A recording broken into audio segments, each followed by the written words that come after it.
Hello everyone, welcome to another video, and today I'm going to be talking about the top 10 WWF matches of the year 1993. Now, before I begin this video, we all know that 1993 was not exactly the best year for the WWF. We also lost a lot of stars who was there the previous year that was no longer with the WWF at the time. But be that as it may, the WWF, they still put on a tremendous year of action, and there's notable wrestlers on this list that made the year 1993 for what it was. And there were some really, really good matches in the year of 1993. So I'm going to start it off with number 10. All right, so first on my list is number 10 for the Smoky Mountain Tag Team Championship. The champions, the Rock and Roll Express, taking on Jim Cornette's Heavenly Bodies. So the whole deal with this here, both teams were currently in the promotion called Smoky Mountain Wrestling. And the WWF had a deal going with Jim Cornette's promotion, Smoky Mountain Wrestling, at the time. And wow, this match right here, a classic, a really, really great classic, non-stop from start to finish, fast-paced tag team match. And by the way, this happened at the Survivor Series in November of 93. So this match right here was ahead of its time.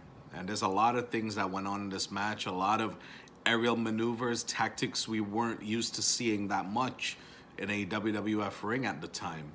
Not too much. I mean, you had guys like the 1, 2, 3 Kid, guys like Shawn Michaels, Marty Jannetty there, who would have, shades of that style of wrestling that all four of these guys put on. But, oh man, believe me when I tell you, this one was a classic matchup. I think they got about a good close to 15 minutes or so. So both teams were allowed to shine and show exactly what they were made of in this match. So the end came when Jimmy Del Rey, was it Jimmy Del Rey or Tom Pritchard?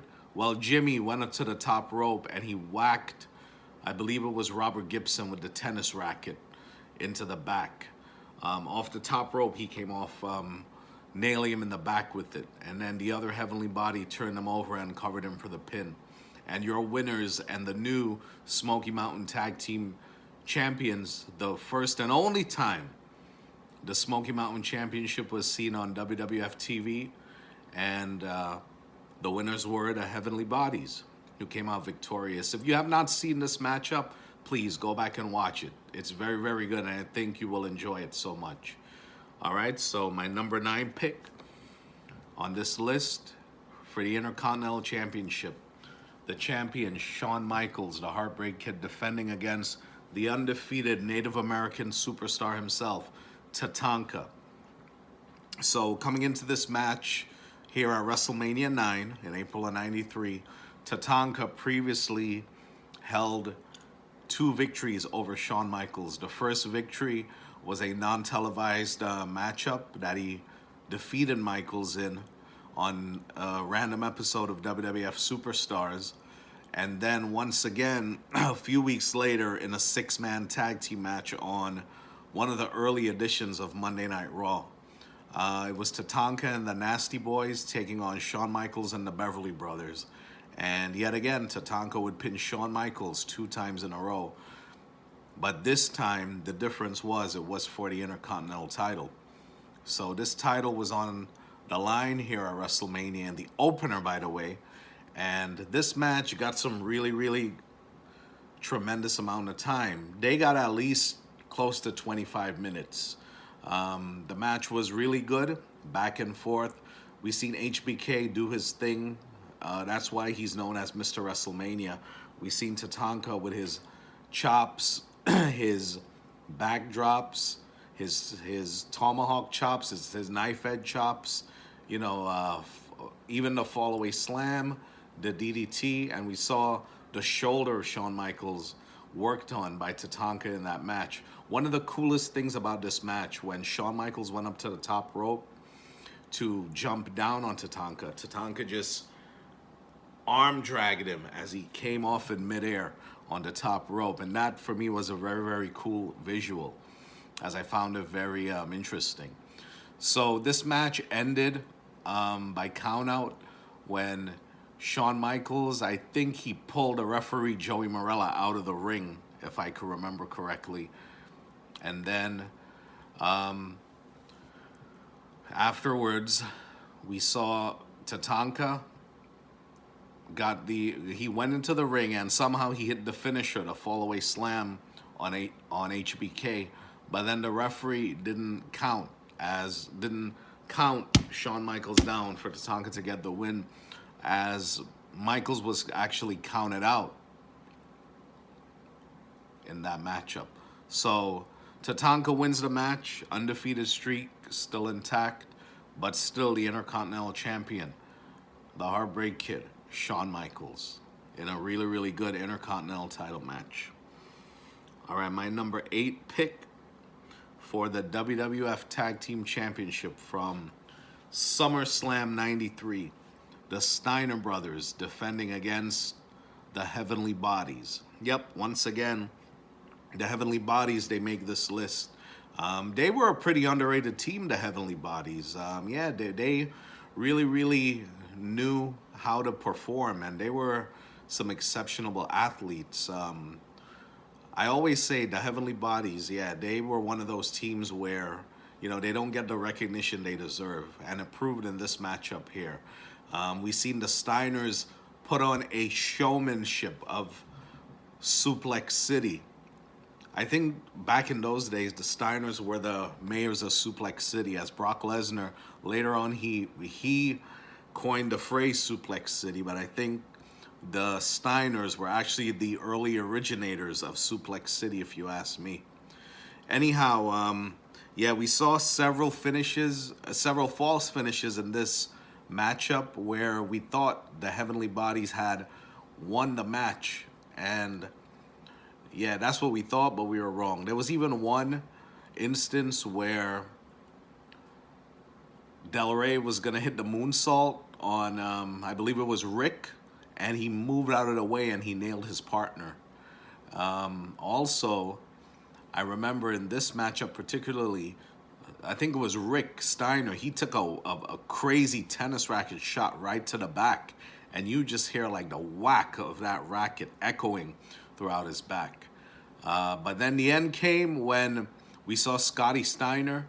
He whipped Del Rey into the ropes, and the impact he hit with that Frankensteiner, oh my gosh, man, you just felt like you could feel that. I felt that move myself when he executed, and he just rolled Del Rey right down into the canvas, and he just, drove his head right into the mat.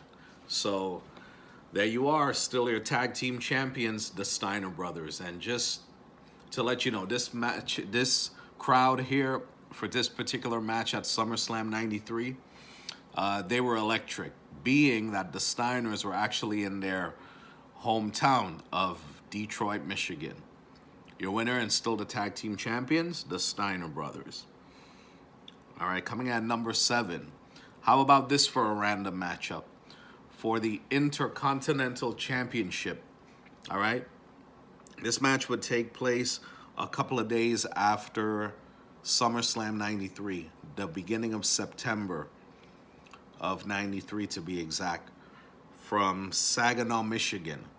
Shawn Michaels defending the Intercontinental title against Razor Ramon. So, click stablemates in here, going at it for the title. Yeah, this match right here, it was a Coliseum video exclusive, and it was released on one of the VHS tapes at some point in time, put out by the WWF. But this matchup right here, a complete classic encounter. 4 stars all the way, and it ended by disqualification, I believe, because I only actually saw this match at least twice over the years. When I first realized that it was out there and it did exist. So Shawn Michaels retains the Intercontinental title by a disqualification. I think thanks to interference from the bodyguard Diesel, aka Kevin Nash, of course. And yeah, man, this was early on in the beginning when Razor had just turned babyface, and the Razor was just over with the crowd. Yeah, this was just a tremendous match. This match showed us how well they worked together against one another. And I believe this is one of the very first times they actually worked against each other. You know, you can say this match was the prelude for the latter match to come 6 months later or so at WrestleMania 10 and 94. But this match right here, please check it out. And the crowd was just electric for this one. Razor wins by DQ. Shawn Michaels retains the Intercontinental Championship. All right, coming in at number 6, we have the Steiner brothers once again on this list, taking on the Head Shrinkers, managed by Alpha. The Head Shrinkers, Samu and Fatu, from WrestleMania 9 in April of 93. When I think about this match, and I saw this match several times, you talk about hard-hitting and brutal.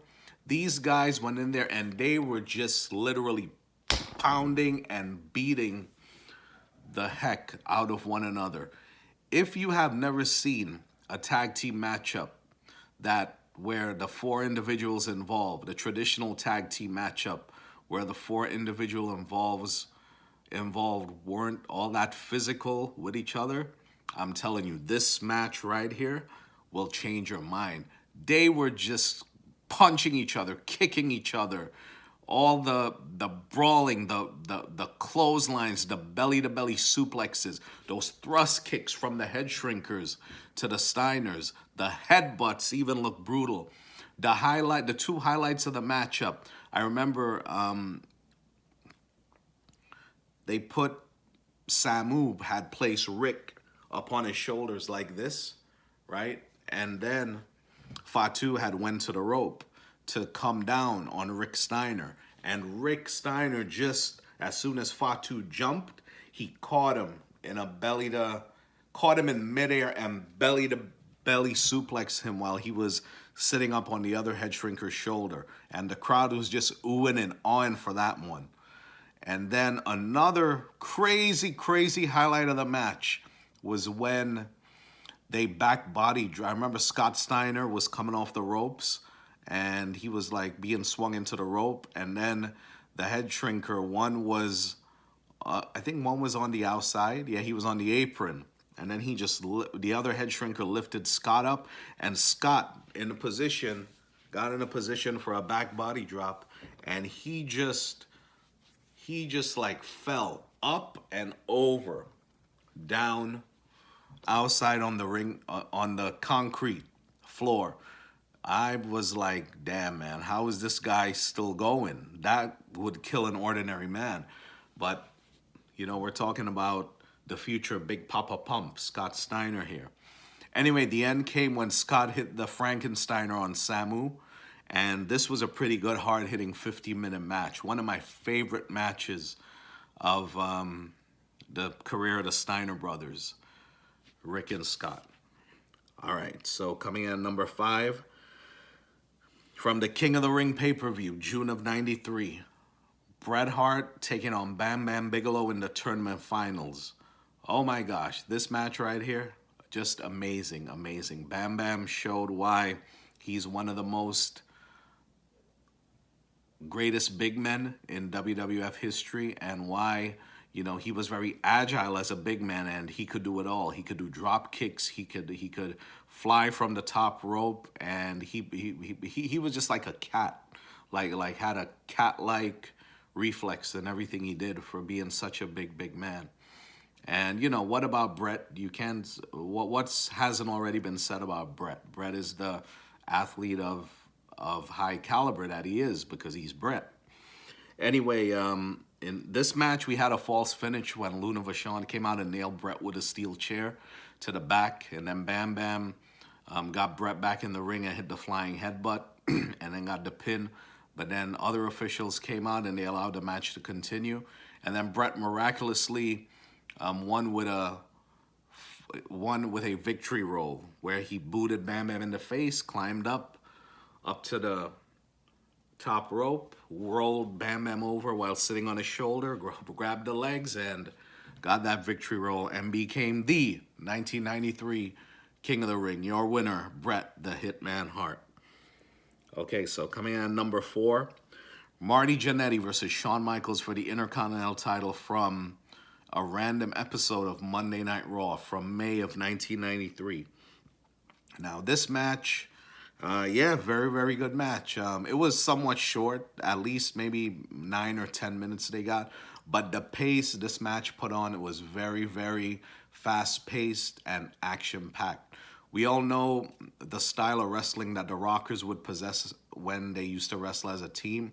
And even against each other, they're bound to like steal the show and put on excellent matches. It's like watching them wrestle against themselves, if that makes any sense to you.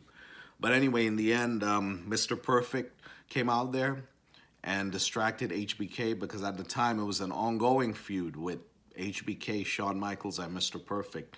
And Marty took advantage of the distraction and rolled up Shawn and becoming the new Intercontinental Champion in this really, really good match. All right, coming in at number 3, once again, another match for the Intercontinental Championship. Once again, Marty Jannetty challenging the champion, Shawn Michaels. Now, this match would take place 2 months later in July of 93 on Monday Night Raw. Now, this match, as opposed to the one I previously mentioned, this match actually got more time than this one. I think they wrestled at least maybe 20 minutes or so in this one.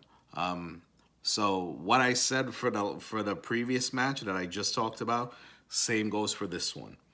The end came when Marty, I think it was, he tried a cross body block onto HBK, but he went sailing and he landed on the outside of the ring. And then he was tossed back, I believe, by Diesel, I think it was. Yeah, and then Shawn got the cover and retained the Intercontinental title in this Summer Classic. Now, to be honest with you, this matchup right here, this match could have been one of the matches that happened at SummerSlam 93. This could have easily took place at SummerSlam 93, and we could have gotten this instead of the not-so-great Mr. Perfect Shawn Michaels match we got at SummerSlam 93. But anyway, Shawn Michaels retains the title in this classic from Monday Night Raw in the summer of 93. Okay, so coming in at number 2, we're getting down to the nitty-gritty.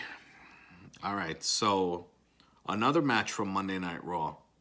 The Loser Leaves Town match with Mr. Perfect, Kurt Hennig, and the Nature Boy, Ric Flair. Now, this was only like the 3rd episode of Monday Night Raw.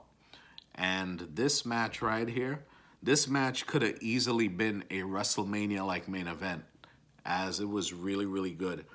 We saw Mr. Perfect say why he was perfect. You know, he was doing all his perfect moves, all his offense, his snapping of the neck where he jumps off where he swings the rope and he does that neck snap like that.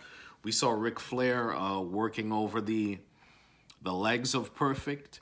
Yeah, and, you know, just using his dirty tactics. He's showing you why he's the dirtiest player in the game. Clawing of the eyes, you know, punching of the nose, repeatedly cheating behind the referee's back when the referee's not looking.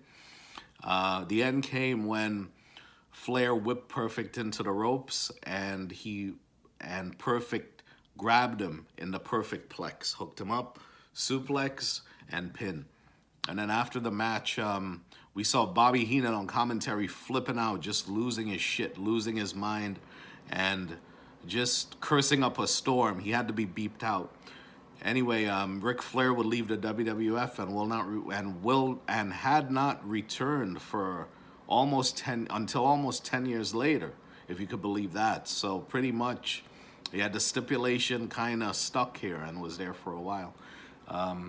Your winner in this career-ending matchup from one of the earliest editions of Raw, Mr. Perfect. All right, are you guys ready for number 1? Can anyone guess what number 1 is?